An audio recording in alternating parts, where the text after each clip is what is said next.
Hello, this is Ray Main here again with today's Bible reading. Today we're reading in the book of 1 Samuel, chapter 14.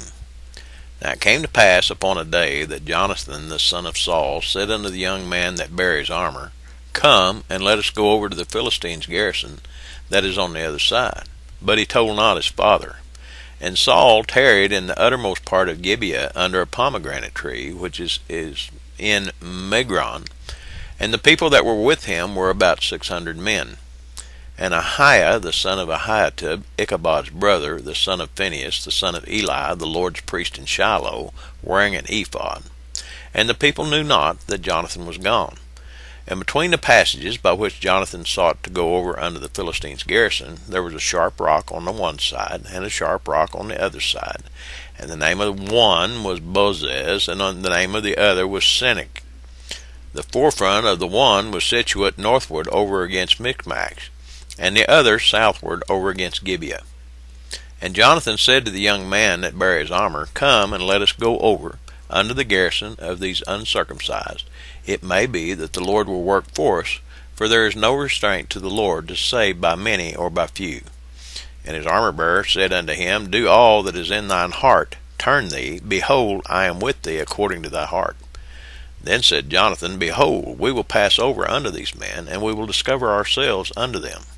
If they say thus unto us, Tarry until we come to you, then we will stand still in our place, and will not go up unto them.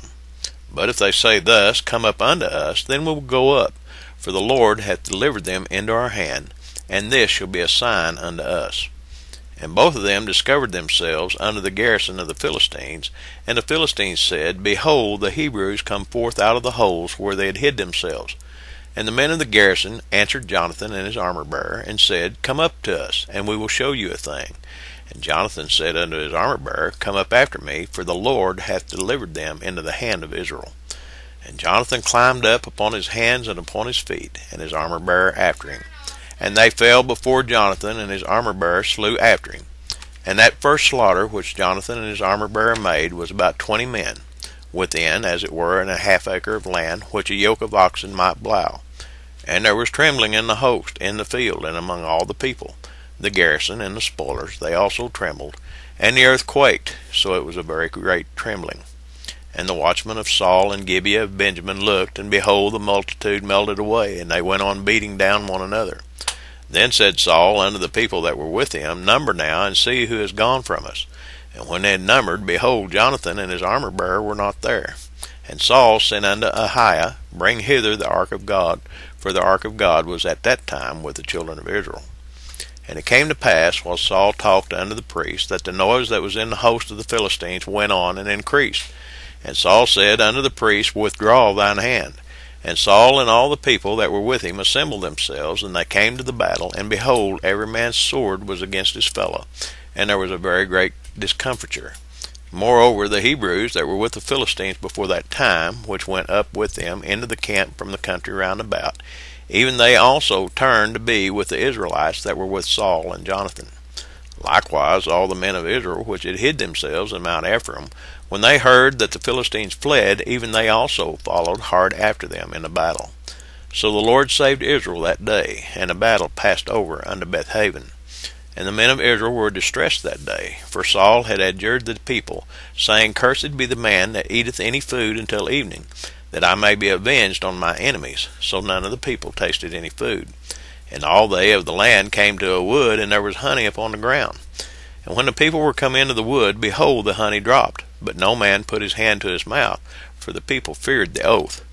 But Jonathan heard not when his father charged the people with the oath. Wherefore he put forth the end of the rod that was in his hand, and dipped it in an honeycomb, and put his hand to his mouth, and his eyes were enlightened.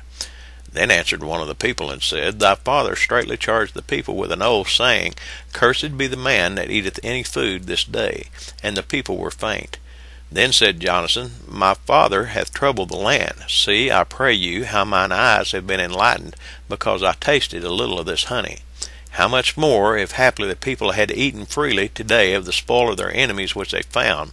For had there not been now a much greater slaughter among the Philistines? And they smote the Philistines that day from Michmash to Aijalon, and the people were very faint. And the people flew upon the spoil, and took sheep and oxen and calves, and slew them on the ground, and the people did eat them with the blood. Then they told Saul, saying, Behold, the people sin against the Lord, in that they eat with the blood. And he said, Ye have transgressed. Roll a great stone unto me this day. And Saul said, Disperse yourselves among the people, and say unto them, Bring me hither every man his ox, and every man his sheep, and slay them here, and eat, and sin not against the Lord in eating with the blood. And all the people brought every man his ox with him that night, and slew them there. And Saul built an altar unto the Lord. The same was the first altar that he built unto the Lord. And Saul said, Let us go down after the Philistines by night, and spoil them until the morning light, and let us not leave a man of them. And they said, Do whatsoever seemeth good unto thee. Then said the priest, Let us draw near hither unto God. And Saul asked counsel of God, Shall I go down after the Philistines? Wilt thou deliver them into the hand of Israel? But he answered him not that day. And Saul said, Draw ye near hither, all the chief of the people, and know and see wherein this sin hath been this day. For as the Lord liveth, which saveth Israel, though it be in Jonathan my son, he shall surely die. But there was not a man among all the people that answered him. Then said he unto all Israel, Be ye on one side, and I and Jonathan my son will be on the other side. And the people said unto Saul, Do what seemeth good unto thee. Therefore Saul said unto the Lord God of Israel, Give a perfect lot. And Saul and Jonathan were taken, but the people escaped. And Saul said, Cast lots between me and Jonathan my son. And Jonathan was taken. Then Saul said to Jonathan, Tell me what thou hast done. And Jonathan told him, and said, I did but taste a little honey with the end of the rod that was in mine hand, and lo, I must die. And Saul answered, God do so, and more also, for thou shalt surely die, Jonathan. And the people said unto Saul, Shall Jonathan die, who hath wrought this great salvation in Israel? God forbid. As the Lord liveth, there shall not one hair of his head fall to the ground, for he hath wrought with God this day. So the people rescued Jonathan, that he died not. Then Saul went up from following the Philistines, and the Philistines went to their own place. So Saul took the kingdom over Israel, and fought against all his enemies on every side, against Moab, and against the children of Ammon, and against Edom, and against the kings of Zobah, and against the Philistines. And whithersoever he turned himself, he vexed them. And he gathered an host, and smote the Amalekites, and delivered Israel out of the hands of them that spoiled them. Now the sons of Saul were Jonathan, and Ishuah, and Malchishua, and the names of his two daughters were these, the name of the firstborn Merab, and the name of the younger Michal.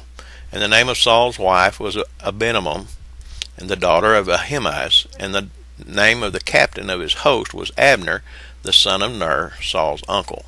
And Kish was the father of Saul, and Ner the father of Abner was the son of Abiel.